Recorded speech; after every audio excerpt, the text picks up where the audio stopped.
Universal Studios won't let me monetize this video no matter how many times I edit it, which kind of sucks, but it's an ultimately fitting fate. This movie isn't exactly pro-capitalism, and making money isn't my ultimate goal. I do this for creative expression and self-fulfillment. That being said, here are some of the perks of joining my Patreon. Money, please! Money, please. Every now and then, I'll stumble across a piece of media that's completely awe-inspiring. A story so well executed that it shakes me to my very core. Kajillionaire is one such film. Odds are you've never even heard of this flick. And that makes sense when you consider its unfortunate release date. 2020 was a notoriously terrible year for theatrical films. A pandemic-ridden public couldn't attend local cinemas. And once the movie hit streaming services, a general lack of advertising doomed it to a shelf life of obscurity. I only learned of its existence thanks to my undying love for Gina Rodriguez, a true talent who is, in my opinion, one of the most underrated actresses of our time. Her uncut 7-minute-long monologue from Chapter 82 of Jane the Virgin should have won her at least half a dozen Emmys. It's just that you tell all these stories about yourself, and that's who you are. You know, that's your identity. And I'm a widow. Kajillionaire is a weird movie. Its oddness is, by all accounts, a staple of writer and director Miranda July's filmography. Me and You and Everybody We Know has been described as charmingly offbeat, and the future is characterized by its kookiness and dark sense of whimsy, two terms that July personally finds to be patronizing and diminutizing. God, I always thought I'd be smarter. Kajillionaire is pitched as a crime comedy film, but it's not conventionally funny. Most of the laughter it coaxed out of me stemmed from the sheer absurdity playing out on screen. Just give us till Friday. Friday tomorrow? It's tomorrow? The aforementioned crimes are a collection of small-scale cons committed by the Dyne family.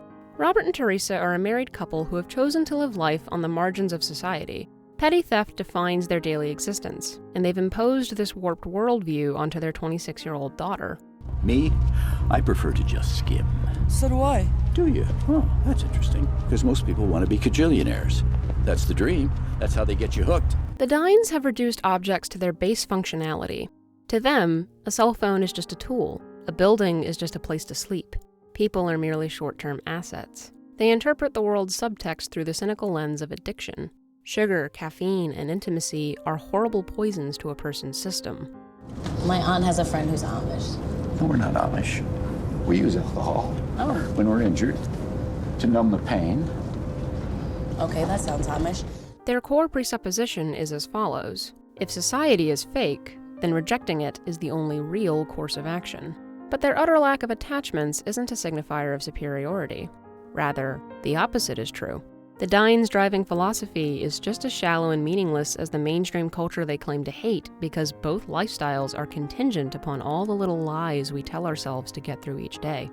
Life is nothing. Just let it go without really thinking about it. It's not that big of a deal. The best way to describe Kajillionaire's plot is patient. Seeds are methodically planted for future payoffs throughout the film's first half, and superfluous information is kept to a minimum. We don't even learn our protagonist's name until the 34-minute mark. Meet Old Dolio. Old what? Evan Rachel Wood's performance is brilliant.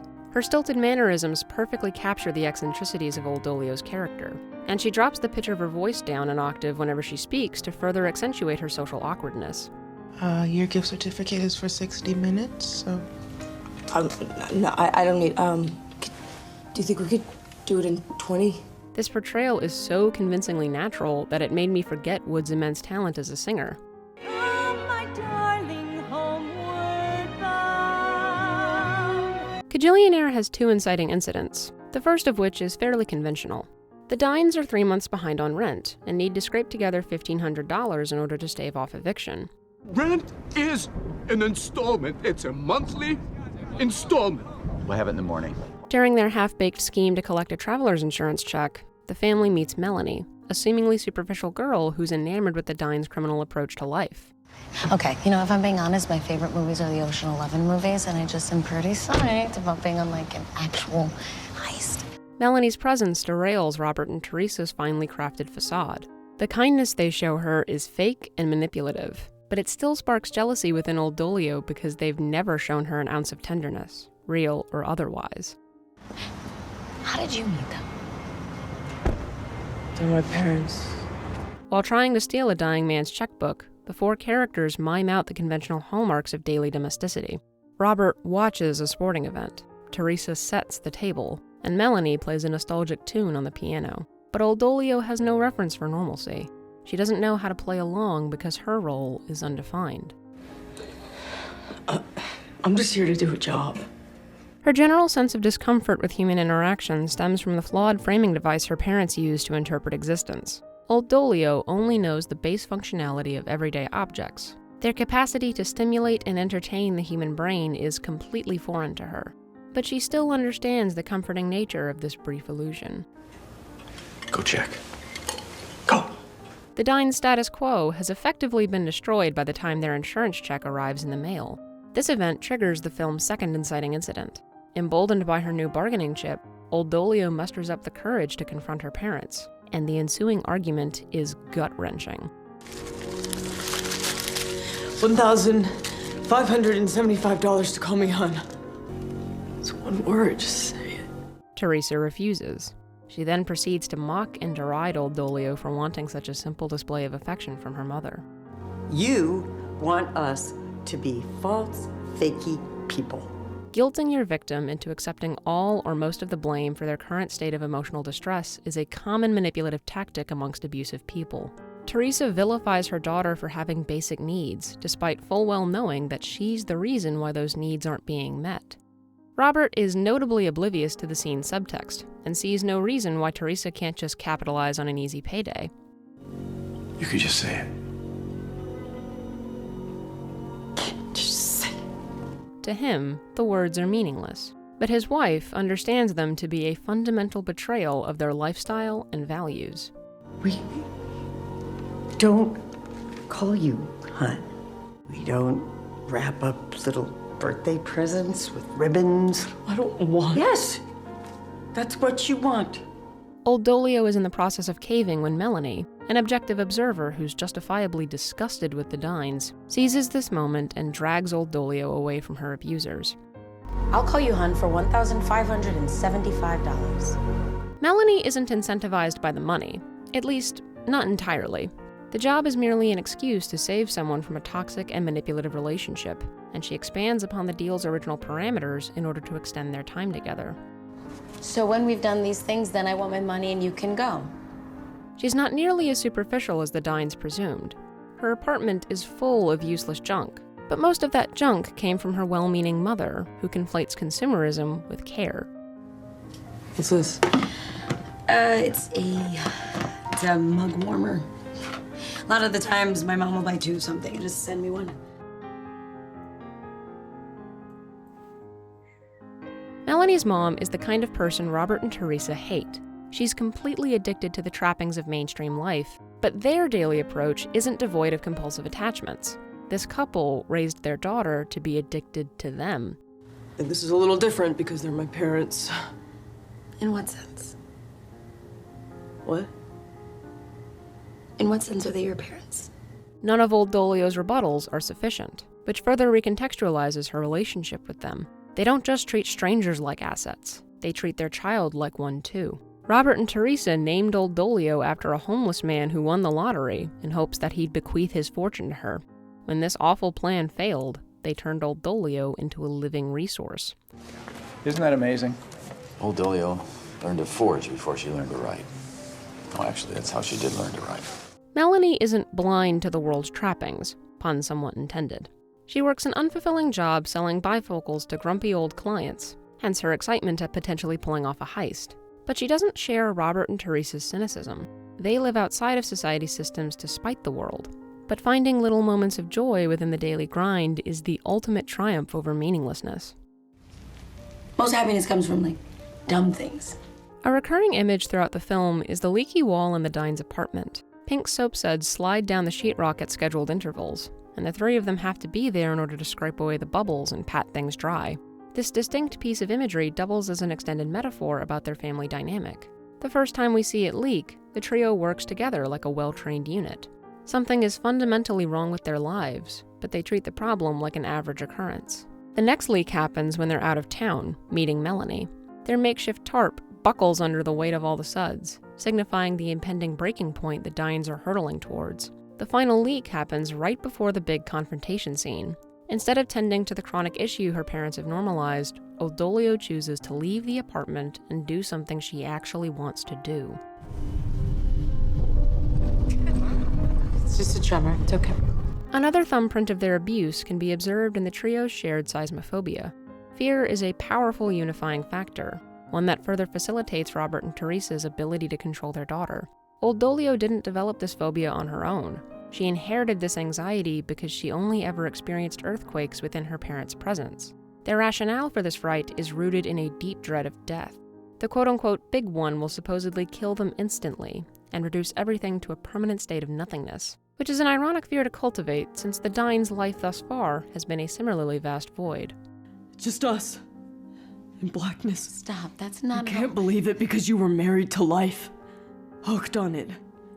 I wasn't hooked, so it's not such a big deal to me. When the girls reemerge from the gas station bathroom, the world looks brighter.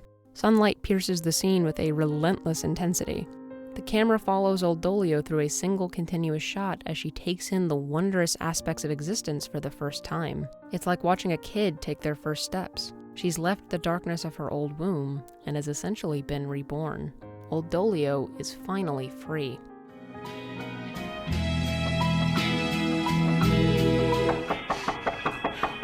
Old Dolio, can you hear us?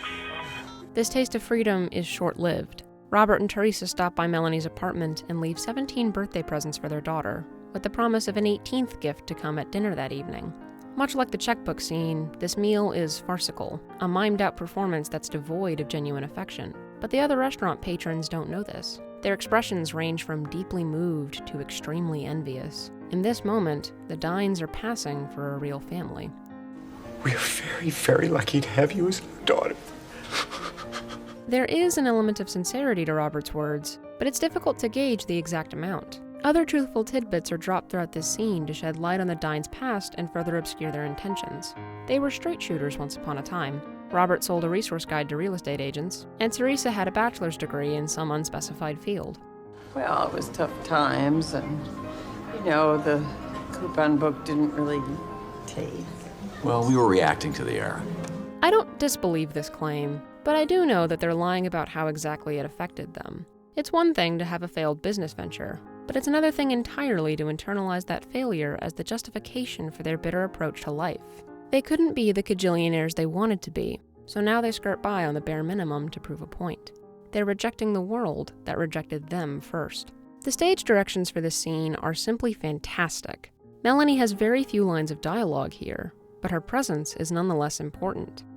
When a man gives you wood, anything made out of wood, he's saying, you give me wood. Robert and Teresa view her as a quote-unquote bad influence on their daughter, and she serves as a constant reminder to take everything the Dynes say with a grain of salt. Their performance is convincing enough for Old Dolio, but Melanie sees Robert and Teresa for what they really are, self-serving con men. This understanding amplifies the film's subtle hints of tragedy. Old Dolio has just radically lowered her expectations, but this would be enough love to get by on. Back at Melanie's apartment, the Dynes tuck their daughter into bed and leave for the evening.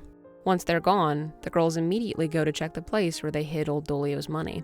So if it's gone, they're monsters and this whole night was a lie. But if it's there, then this is all real. You'll believe that. There's a third option they also consider before opening the circuit box. Before Old Dolio left, the trio split everything equally.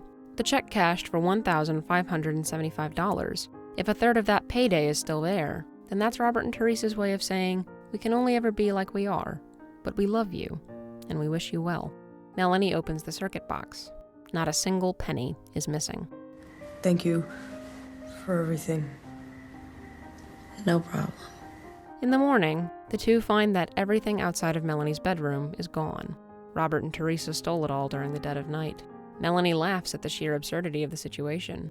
It's a reaction that few people would have after experiencing a home invasion, but here, it feels like the only correct response. Why shouldn't she laugh? After all, it was just stuff. So what? The lack of furnishings makes the apartment feel huge. In the absence of meaningless trinkets and worldly distractions, the two girls meet in the space between to tangibly connect with one another and succumb to their crackling chemistry. It's the most charged scene in the entire movie. Old Dolio initiates contact with another person, something that once prompted nothing but emotional distress for her, and Melanie revels in it. But as it turns out, the Dynes intentionally left something behind. Old Dolio's birthday gifts sit untouched next to Melanie's kitchenette, with a crisp paper receipt still waiting for them in one of the plastic bags. They return all 18 gifts to a generic superstore, and once the final present is scanned in, the total on the cash register reads $525.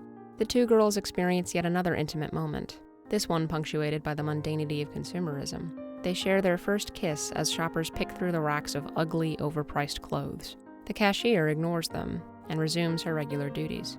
Old Dolio and Melanie may as well be the only people in this shot. Their embrace is an exclamation point in an otherwise dull daily paragraph. It's a gesture that radiates nothing but warmth, despite it occurring under the store's cold fluorescent lighting. Bobby Vinton's song Mr. Lonely has made several appearances throughout the film thus far, but now the music swells unfettered. This is the juxtaposition of existence. This is what we strive for. This movie spoke to me in a way I wasn't fully prepared for. The best works of fiction function like a prism. They refract elements of everyday life and reveal deeper truths to their audiences. And Kajillionaire shed light on something that I've been trying to ignore. These past few months have been hard, to say the least. I buried a beloved grandparent. I quit another dead-end job. And I cut a toxic person out of my life. There was an undercurrent of inevitability to these events, one that numbed me to the well of pain I felt. Part of me has become increasingly disillusioned with the world. I found myself asking the same question Buffy Summers did in Season 5's finale. I don't know how to live in this world if these are the choices. If everything just gets stripped away. I don't see the point. In 1928, marketing professor Paul Nystrom postulated that the Western world operates on a philosophy of futility. We're an easily bored species that's constantly searching for the next exciting product. This insatiable appetite for newness is partly to blame for the rise in retail therapy as a quick and insufficient treatment for the late-stage capitalistic nightmare that is American society. To quote his book, Economics of Fashion, Nystrom states that there is ever a tendency to challenge the purpose of life itself. This lack of purpose in life has an effect on consumption similar to that of having a narrow life interest, that is, in concentrating human attention on the more superficial things in which fashion resides. It's a vicious cycle, one that preys upon our basic instincts. The Dynes are not good people, but their understanding of the world is not baseless.